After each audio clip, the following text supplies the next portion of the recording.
Top 10 coolest Zanpakuto on the Bleach list. Zanpakutos. What is Nozarashi, you may ask? Why, it's our favorite Blood Knight and Battle Sage Kenpachi Zaraki Zanpakuto. Yes, in the eye final patch dude. arc, Kenpachi finally released his Zanpakuto, and the lean, chipped sword that we have I guess all grown to Zanpakuto is love like gives Bankai? away to a great axe, giving our already destructive captain even more raw power. He looks so badass in true though. Kenpachi fashion, Nozarashi retains its wielder's brute force gimmick, allowing him even more destructive capabilities, but that's not even getting to its Bankai form yet. In Bankai, Nozarashi pretty much turns Kenpachi into Bleach's version of Fate Stay Night's Berserker. Just look at that appearance and judge for yourself. That is very scary. So Zanpakutos is like a level before Bankai? She is nigh unstoppable in this form, or something and he pretty similar much to becomes Bankai? a demonic herald of decimation in Bankai. Demon. Few Zanpakuto can match Nozarashi in terms of raw power, but in a world of creative ability such as Bleach, raw power ain't gonna cut it. Further up the list, we move on to something more familiar to those who have grown up on the anime.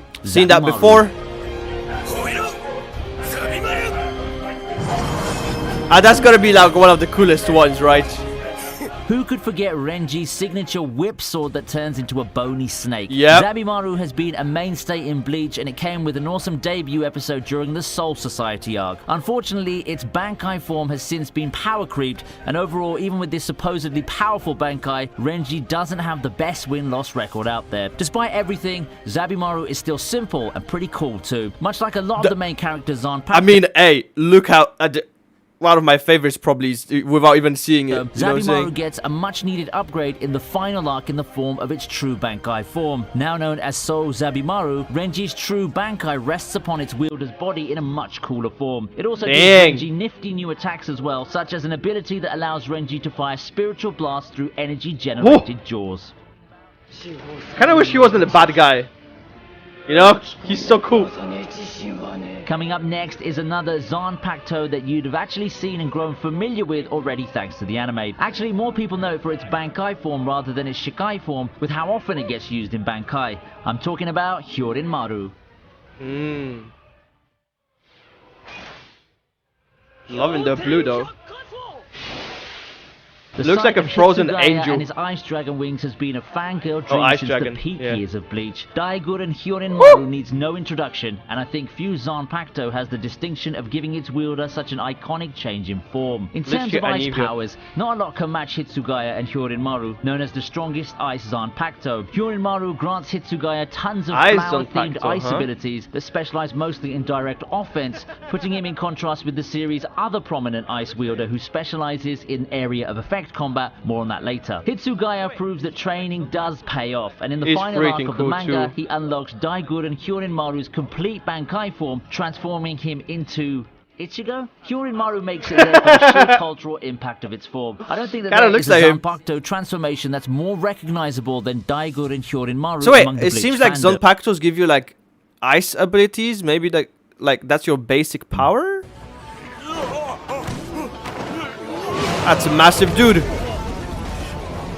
On the topic of Bankai releases, we have the Zanpakuto with the honor of the longest gap. It didn't take long for us to see Benehime's Shikai. Used by Urahara in the early arcs, Benehime functions similarly to Zangetsu in the sense that it fires beams. It can also be used defensively due to its ability to manifest a red shield. However, the most intriguing part about Benehime comes in Urahara's comment about its Bankai form not being fit to train others. Why is that so, you might be asking? After 600 chapters in the manga, we finally get our answer. It's only 600. Primarily built for combat or training. In place of the usual physical or magical attacks that Bankai typically get, Benehime's Bankai form specializes in reconstruction. Befitting a genius creator like Urahara, the Bankai is able to reconstruct anything at the molecular level. So that means dissecting and stitching Urahara's injuries together and altering the enemy's properties. The best part about it, its effect isn't limited to combatants. Even the environment can become Urahara's weapon should he decide to reconstruct pathways. Doesn't that seem so broken? Right? Like if he can manipulate anything and reconstruct it however he wants.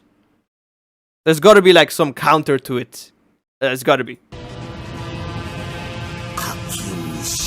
Now, at first glance, Ashisogi Jizo seems to be a Jeez. Zanpakuto fitting for resident mad scientist Mayuri. To put it lightly, it looks disgusting and off-putting, a true reflection of its owner's sick and twisted personality. In the anime, Mayuri's Nasty. used Ashisogi Baby Jizo's worm. Shikai form as a poison injector. More often, however, Mayuri uses his Zanpakuto in his Bankai form, a gigantic caterpillar bound to elicit some big-time nightmares. Yes. What if I tell you that it's not Nasty. even its final form? Ashisogi Hey? Jizo's final Bankai form, as seen in the manga, takes the form of an even more grotesque baby that spits out clones of itself, tailor-made to counter whatever overpowered abilities What is that? Mayuri's opponents use. On the fly, Mayuri's Bankai can create a version of itself that acts as a hard counter. Counter Mayuri to create a Bankai that's the personification of his ability to counter Jeez. everything, given the chance and time to do so. Wow, that's nasty. Jeez.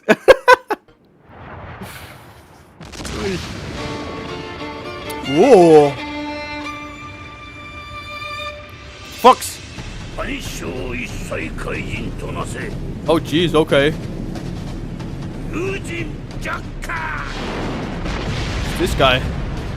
One of the more awaited Whoa. Bankais in the series is none other than the Captain Commanders. As such, Ryujin Jaka blazes its way to claiming the 5th spot Whoa. on the list. Those manga What a readers badass. who are curious as to what destructive capabilities Captain Yamamoto held didn't need to wait too long after the conclusion of the Fullbringer arc. Powering his way through Quincy's in his desperate bid to save Soul Society, Captain Commander Yamamoto unleashes his Ryujin Jaka's full potential with its Bankai. Zanka no Dachi, What? the Bankai, creates a blazing atmosphere upon casting, causing far-reaching effects akin to a drought for most Bro's literally on fire. Oh my god. people. In addition to the expected fiery powers, it also grants Yamamoto a protective armor of flames and the ability to reanimate Or did he fry all of these people? Oi, oi, oi, oi. dead. Pretty much nothing can stand in the way of its sheer might. Zanka no Dachi's final move serves to incinerate and burn everything in its way to a crisp. That's what it looked like it did. Oh, there it is. Rounding out our pre-top 3 list is Byakuya's Senbon Zakura Byakuya. at 4th place. I don't know about you, but I think that the image of Byakuya using Senbon Zakura is one of the most visually stunning attacks in Bleach. Breaking down It into is numerous kinda cherry petals that swirl very around nice and looking slice for up its his time. enemies, Senbon Zakura has been a fan favorite of many, owing mostly to its unique flair and the popularity of its wielder. If swarming Yep. enemies isn't enough, Senbon Zakura's Bankai form can also be converted into numerous forms of Byakuya, such as a Hall of Swords and a Sphere of Death. It even got a new mode in the final arc where he throws all Senkei swords in one go, focusing purely on offense. With Senbon Zakura, death by 1,000 cuts never looked so cool before. Dang. That's kind of similar to Byakuya's one though. Like the swords. The Kuchikis really have it down pat when it comes to kicking ass while looking as graceful as possible. Following her brother's footsteps, Rukia proudly takes her place as the owner of the number 3 tame in comparison. Things get even more awesome in her manga-only Bankai form. Named Haka no Togami, Sode no Shirayuki's Bankai form released The character design in Bleach is gonna be one of the best, right? Like, I've never seen such attention to detail. I love it. Every character is different. Oh. is a super AoE freezing field, causing everything around Rukia to freeze and subsequently crumble. Physical contact with Rukia Damn. at this point will even cause others to freeze due to how cold she really becomes. Rukia's Bankai appearance, making her look like a queen of ice, is just Huh? the finishing touch. She truly takes after her brother when it's all said and done. Alright. Oh, so is the ice guy her brother? And done. That makes sense. Yeah, that looks sick. I like that. That makes actually sense. Probably Shinso. surprising a lot of you guys now, but the second place Zanpakuto for me is Shinso. Shinso is a simple Zanpakuto. Wait, is that it? It just extends? Okay. Its true merit is in its Bankai. Its Bankai form, Oh. as revealed in the anime, has the ability to plant a part of itself into its target, causing the target to suffer cellular destruction at Gil's beck and call. It seems Look at that smile. It's like, yep, you're dying. consuming and melts down an enemy from within, something that seems to fit such a sly and venomous personality like Gin. It takes a lot to elicit a legit reaction of panic out of God Mode Aizen, but Gin did this with his Bankai's ability. All that bullshitting to Ichigo about its speed worked, and for once, the mastermind villain finally got outsmarted, albeit temporarily. Seriously, I don't know a way out of this. We know Bleach can just bypass fatalities and I love how his sword is so small here, but his thing is to extend it. That makes sense. I like that. We know Bleach can just bypass fatalities and strong moves by throwing the Reiatsu explanation at us, but Aspals and God Modes aside, I don't think that anyone can survive Shinso's Bankai ability. Alright, number one's gonna be either Aizen or Ichigo. Huh? At the top of this list is an often overlooked Zanpakuto due to the level of exposure in the anime. There's just so little that the anime had a chance to give for our Captain Kyoraku and his twin sword Zanpakuto guarding Gyokotsu. For someone with his status as a senior captain, he gets so little focus and is somewhat relegated to comic relief, with only serious battles featuring either his unreleased Zanpakuto or the Shikai, which you might remember to revolve around games. Well, his Bankai, as shown in the manga, I love a character that has two swords, like dual wielding. Oof. Takes a much more dramatic turn. Instead of forcing the opponent to play a game along with him, Shunsui forces his opponents to take part in what seems to be a gruesome reenactment of a play. Taking on a grim and heavy atmosphere, Kyoraku's Bankai acts in phases that show symbolism regarding his relationship with Nanao and the Issei family, but I'll stop right there in order not to spoil it any further. In classic fashion, the Bankai ends with a simple, clean execution. The delivery, the overall drama, and the revelations during the Bankai's debut remains one of the standout parts of the final Bleach arc in my opinion. And that's it. Honorable mentions go to some more fan favorites, notably Zangetsu, Sakanade, and Kyoka Sugetsu. However, given that even in the manga we didn't see much of those Zanpakuto's new powers, most notably given the joke about Ichigo only knowing how to throw Getsuga Tensho variations, sadly sticking around and holding true, I decided that those Zanpakuto narrowly missed the cut. Perhaps the anime will add some scenes and give those swords more shine. Ichigo becomes powerful image that fittingly Did he have to stab him? Wait, is this the English song for the opening? Dude, I've heard this song like a million times. I'll never be a Soul Reaper if I had to impale myself. Nah, dude, you impale yourself and you become a Soul Reaper. Easy. I would do it. Next is Aizen battling the captains and wizards in Fate Karakura Town. Need more proof that Aizen is by far one of the most broken villains. So they pronounce it differently. The other guy pronounced it visored, and this guy pronounced it wizard. Eh? Next is Aizen battling the captains and wizards in Fate Karakura Town. Need more proof that Aizen is by far one of the most broken villains ever conceived in anime history? Look no further from this whole sequence in Fate Karakura Town. After the united front of the Gote and the wizards finish taking care of business, it should be easy, right? Aizen's camp's down to him and Gin. This guy's pronouncing it wrong, so it's visored. And he has a whole bunch of powerful opponents ready to gang up on him. The battle starts and he easily dispatches a few captains. However, the numbers game would eventually catch up to him, and he finds himself finished off by Hitsugaya in poetic fashion. Damn. When were you under the impression that Aizen can be done in by lowly captains and wizards that don't even comprehend his power? And he's only getting stronger and stronger as the battle rages on. Literally hacked off his wing. And he's only getting stronger and stronger as the battle rages on. Whoa! Before you continue, make sure to give this video a like and subscribe. Only about 1% of the people watching these videos are subscribed. Also check out my Twitch and Discord down in the description. Not like the character, because obviously you don't know, but like the green eyes and like the little thing coming out. As heartless after all. Instead of taking her straight to Aizen, Ulquiorra allows Orihime to say her farewells to one person without anyone else's knowledge. For Orihime, the choice is clear as day. Finding herself inside her choice's room for the first time, she confesses her love to a sleeping Ichigo. In her confession, she tells him of her dreams and reaffirms her love for him. This is a dramatic scene that sets the stage for the next arc. Sad, the scene where Orihime can't bring herself to kiss Ichigo, and the confession that follows remains, for me, one of the key scenes for this girl in the entirety of Bleach. You can't help but feel sad for her as she says her supposed last farewell. Imagine you have like one person to say goodbye to. That'd be so sad, man. 殺せ神死にの槍貴様胸に穴が開いて死ぬんや本望ですやろ In Yikes. 7th place is Got Gin's betrayed. betrayal of Aizen.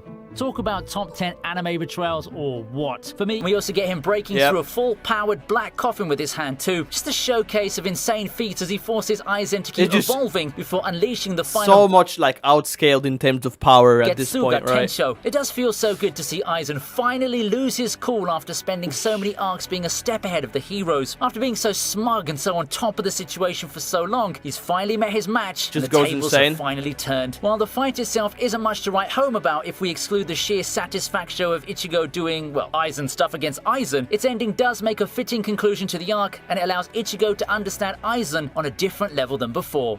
Right? Did it turn him into a cross?